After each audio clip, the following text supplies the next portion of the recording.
وہ ہر کونے میں اپنے گھر کے پڑھتے تھے. اللہ نے بہت مال دیا, 4 بیویاں بھی دی, اور جب ان کا انتقال ہوا تو اتنا زیادہ پیسہ سونا نکلا ان کے گھر سے کہ اس کو کاٹتے وراثت میں تقسیم کر رہے تھے.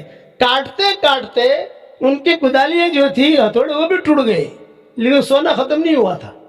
اور ایک جنات کا وظیفہ, جنات بھی صالحین ہوتے ہیں نا, ایک جنات نے کہا کہ بھائی 100 مرتبہ آیت الکرسی زندگی میں ایک مرتبہ پڑھ لو, ایک بیٹھک میں, زندگی میں ایک مرتبہ, روزانہ نہیں, 1000 مرتبہ نہیں پڑھنا, 100 مرتبہ ایک مرتبہ پڑھ لو بیٹھ کر, آدھا گھنٹہ لگے گا, 1 گھنٹہ لگے گا بس. اور پھر ہر نماز کے بعد 1 مرتبہ 2 مرتبہ پڑھتے رہو, تمہاری طرف جنات دیکھے گا بھی نہیں. بولے ہم لوگ دیکھیں گے بھی نہیں تمہاری طرف.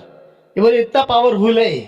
آج کل پریشانیاں بہت ہیں, یعنی چونکہ میں تو جب پیر ہوں نا, جب پیر کا مطلب ہے کہ ساری دنیا میں ہمارا سبق پہنچتے ہیں, تو ہر آدمی بیچارہ, ہر آدمی, ہر لڑکی, ہر مرد, ہر عورت جو ہے وہ اپنے یعنی بات بیان کرتی ہے, میرا یہ ہے, میرا یہ ہے.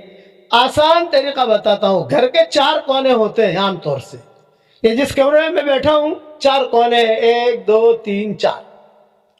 گھر کے 4 کونے ہوتے ہیں, ہر کونے میں ایک مرتبہ آیت الکرسی پڑھ کے دم کر دو. 24 گھنٹے میں 2 مرتبہ, دن میں 1 مرتبہ, رات میں 1 مرتبہ. اچھا, اللہ نے آپ کو بہت بڑا بنگلہ دیا ہے, ماشاءاللہ, اللہ اور بنگلہ دے اور بہت دے, ہماری دعا ہے آپ کے لیے. ہر کمرے میں جا نہیں سکتی, ہر کمرے میں پڑھ نہیں سکتی, آپ ایک کمرے میں پڑھو, اس کا اثر پورے گھر میں چلا جائے گا انشاءاللہ. جیسے ہمارے مدرسہ ہے یا کسی کا مکان ہے جو ہے, آپ یہاں بھی پڑھ لو گے تو اس کا اثر آپ کے سب جگہ پہ چلا جائے گا انشاءاللہ. یہ حضرت عبد الرحمن ابن عوف کا معمول تھا. حضرت عبد الرحمن ابن عوف کا یہ عمل تھا, وہ کرتے تھے اور کہتے تھے کہ دیکھو میں یہ کرتا ہوں. حضور نے نہیں بتایا تھا ان کو, یہ تجارب الصالحین میں سے آئے گا. ایک تو کہ حضور نے کہا عبد الرحمن ابن عوف 4 کونوں میں آیت الکرسی پڑھ, یہ حضور نے نہیں کہا تھا. حضور صلی اللہ علیہ وسلم نے صرف آیت الکرسی کی فضیلت بیان کی تھی. مغرب کے فجر کے نمازوں کے بعد پڑھا کرو, رات کو سوتے وقت پڑھا کرو, اس کی فضیلت عام بیان کی تھی. لیکن عبد الرحمن ابن عوف نے اپنے تجربے سے یہ بات کی تھی. وہ ہر کونے میں اپنے گھر کے پڑھتے تھے. اللہ نے بہت مال دیا, 4 بیویاں بھی دی, اور جب ان کا انتقال ہوا تو اتنا زیادہ پیسہ سونا نکلا ان کے گھر سے کہ اس کو کاٹتے وراثت میں تقسیم کر رہے تھے. کاٹتے کاٹتے ان کی کدالیاں جو تھی ہتھوڑے وہ بھی ٹوٹ گئے, لیکن سونا ختم نہیں ہوا تھا. یہ عبد الرحمن ابن عوف, ان کے بدن پر بال بہت تھے اور داڑھی ان کی بہت گھنی تھی. عبد الرحمن ابن عوف کی بال اتنے تھے کہ جوئیں پڑتی تھی. جیسے عورتوں کے بال میں جوئیں کیوں پڑتی ہیں, بال زیادہ ہوتے ہیں. اگر مرد میں ایسے ہی بال رکھے تو ان کے بالوں میں جوئیں پڑے گی, تو ان کے بدن پر جوئیں پڑتی تھی. یہ حضور کے پاس آتے تھے اور کہتے تھے کہ حضرت جوئیں بھی پڑتی ہیں, اور دوسرا یہ کہ مجھے یہ کپڑے میں راس نہیں آتے, سوتی پہنوں, یہ پہنوں. آپ نے فرمایا تو ریشم کا پہن جا. حضور نے ان کو ریشم پہننے کی اجازت دی تھی, صرف عبد الرحمن ابن عوف کو, اور کسی کو نہیں.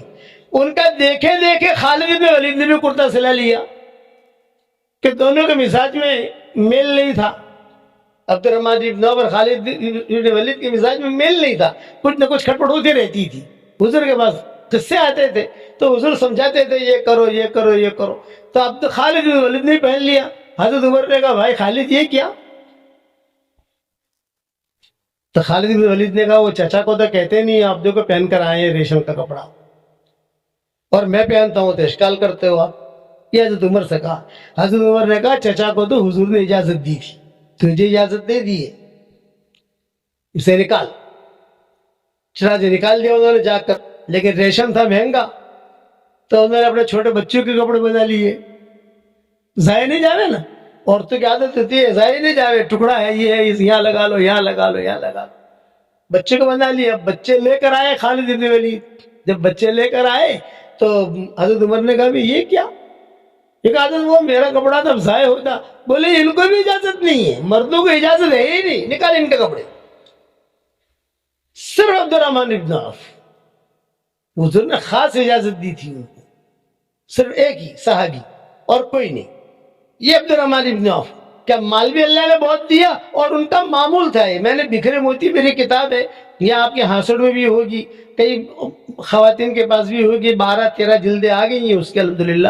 اس میں نے مضمون لکھا ہے کہ عبد الرحمن بن عوف کا یہ معمول رہا تھا کہ اپنے گھر کے چاروں کونوں میں آیت الکرسی پڑھتے تھے. آپ اگر یہ معمول بنا لو گی انشاءاللہ تو جنات، جادو، نظر، حسد سب بھاگ جائے گا. ہمارے خاندان میں ایک خاتون تھی، بہت بیمار رہتی تھی، تو مولانا یوسف صاحب رحمۃ اللہ علیہ خواب میں آئے اور مومن کا ہتھیار دکھائی. تو بہت پریشان ہے، تجھے کینسر ہے اور بہت ٹینشن میں رہتی ہے، تجھے جو علاج کرانا ہے کرا، لیکن یہ کتاب مضبوطی سے پکڑ لے. مومن کا ہتھیار دکھائی مولانا یوسف صاحب رحمۃ اللہ علیہ نے کہ یہ کتاب پکڑ لی. اب وہ دیکھا تو ارے یہ تو مولانا کی کتاب ہے، منگوائی الحمدللہ، اور منگوانے کے بعد جو اللہ کے کرم سے ٹھیک ٹھاک ہے، چل رہی ہے ماشاءاللہ.